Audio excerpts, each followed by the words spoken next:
सहकारी बैंक के 34 कर्मियों को किया जाएगा बर्खास्त। बैंक के चेयरमैन ने बर्खास्तगी के लिए सेवा मंडल को भेजा पत्र। कानपुर जिला सहकारी बैंक में भर्ती किए गए 34 चतुर्थ श्रेणी कर्मचारियों की नियुक्ति में गड़बड़ी मिलने के बाद उनकी सेवा समाप्ति के लिए सेवा मंडल को पत्र भेजा गया है।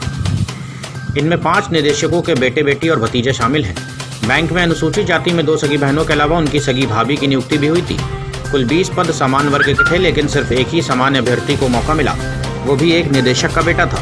2016 में निकाला गया था भर्ती का विज्ञापन। जिला सहकारी बैंक में वर्ग 1, 2, 3 की भर्ती बैंकों का लखनऊ से सेवा मंडल करता है। चतुर्थ श्रेणी कर्मियों की भर्ती का अधिकार बैंक प्रबंधन के पास है। वर्ष 2016 में बैंक ने सेवा मंडल से चतुर्थ श्रेणी के 36 रिक्त पदों की अनुमति लेकर 30 अक्टूबर को विज्ञापन निकाला था। इसमें 20 पद सामान्य वर्ग, 3 अन्य पिछड़ा वर्ग, 12 अनुसूचित जाति, 1 अनुसूचित जनजाति का था।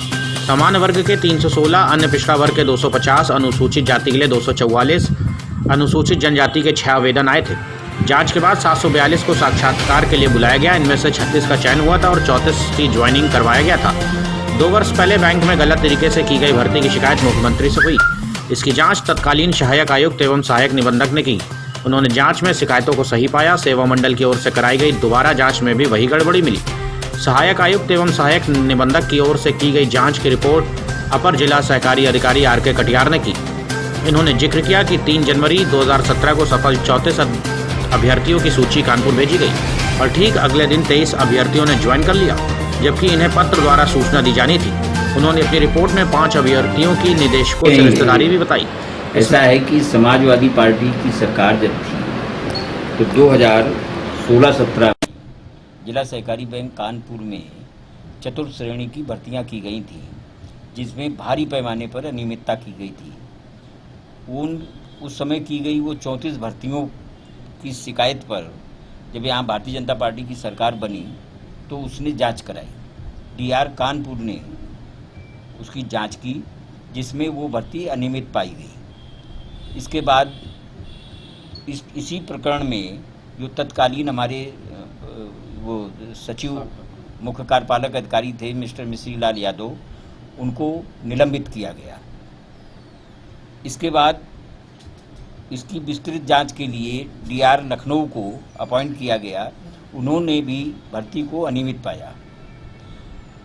जब इस प्रकरण पर आगे की कार्रवाई के लिए जिला सहकारी बैंक के चेयरमैन के नाते मैंने लिखा, तो फिर इस भर्ती की एक तीसरी जांच वो AR कानपुर नगर द्वारा कराई गई। उसमें भी भर्ती अनियमित पाई गई और ये प्रकरण लगभग 2 साल से लंबित चल रहा था। थक हार करके मैंने अभी अपने माननीय सहकारिता मंत्री श्री मुकुट बिहारी जी वर्मा से बात करके और उनको एक लिखित ज्ञापन दिया कि जब ये 3 बार जांच में भर्ती अनियमित पाई गई है तो हमारा आग्रह है, हमने पत्र भी भेजा है। जो हमारा सेवा मंडल है, सहकारी संस्थागत सेवा मंडल है, उसको मैंने पत्र भी लिखा है उसके चेयरमैन को कि जब भर्ती अनियमित है तो इसका अनुमोदन निरस्त किया जाए। अनुमोदन निरस्त हो जाएगा तो उसके बाद फिर कार्रवाई, चूँकि एम्प्लॉयर इनकी जिला सहकारी बैंक कानपुर है, फिर वो करके इनको हटाने का काम करेगी। मैं मिला हमारे माननीय मुख्यमंत्री योगी जी का और हमारे विभागीय मंत्री जो वर्मा जी हैं, दोनों लोगों का भ्रष्टाचार के प्रति 0 टॉलरेंस की पॉलिसी है। तो उन्होंने बहुत तेज़ी से और सेवा मंडल के चेयरमैन को कहा कि इस पे तत्काल कार्रवाई करके और इस मामले को ख़त्म किया जाए। तो हम लोग इसी आशा में हैं कि ये जो जुल्म जाति और अनियमितता हुई है समाजवादी पार्टी सरकार के कार्यकाल में, इससे पर्दा उठना चाहिए और इनकी बेईमानी आम जनता के सामने आनी चाहिए।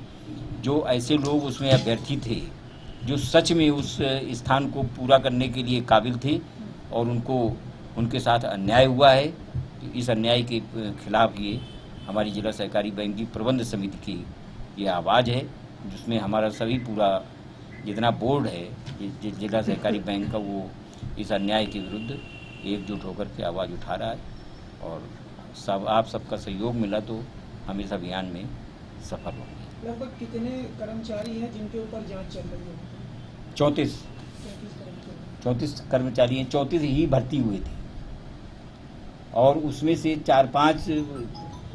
5 ऐसे डायरेक्टर थे, उस समय उस प्रबंध समिति के सदस्य थे जिनके पुत्र और पुत्रियां और हमारे सचिव जो उस समय सचिव महाप्रबंधक थे मिश्री लाल यादव, उनके रिश्तेदार, उस समय एक और डायरेक्टर थे एनके यादव, उनके रिश्तेदार, ऐसे उन्होंने अपने ही रिश्तेदारों को उसमें शामिल करके और भर्ती को पूरा कर लिया और सेवा मंडल ने उस अनियमित भर्ती का अप्रूवल कर दिया, जिसके कारण से अभ्यर्थियों के प्रार्थना पत्र आए थे। लेकिन कुल मिलाकर के सामान्य वर्ग का सिर्फ एक कैंडिडेट भर्ती किया गया, वो भी एक डायरेक्टर का पुत्र था, इस नाते भर्ती हुआ। तो क्या जितने सामान्य वर्ग के अभ्यर्थी उसमें भाग लेने आए थे उसमें से सब नाकाबिल थे? सब एक ही वर्ग विशेष के या एक उस राजनीतिक दल से जिनका संबंध था, जो सरकार जिनकी थी, क्या वही केवल काबिल थे, बाकी सब के सब नाकाबिल थे?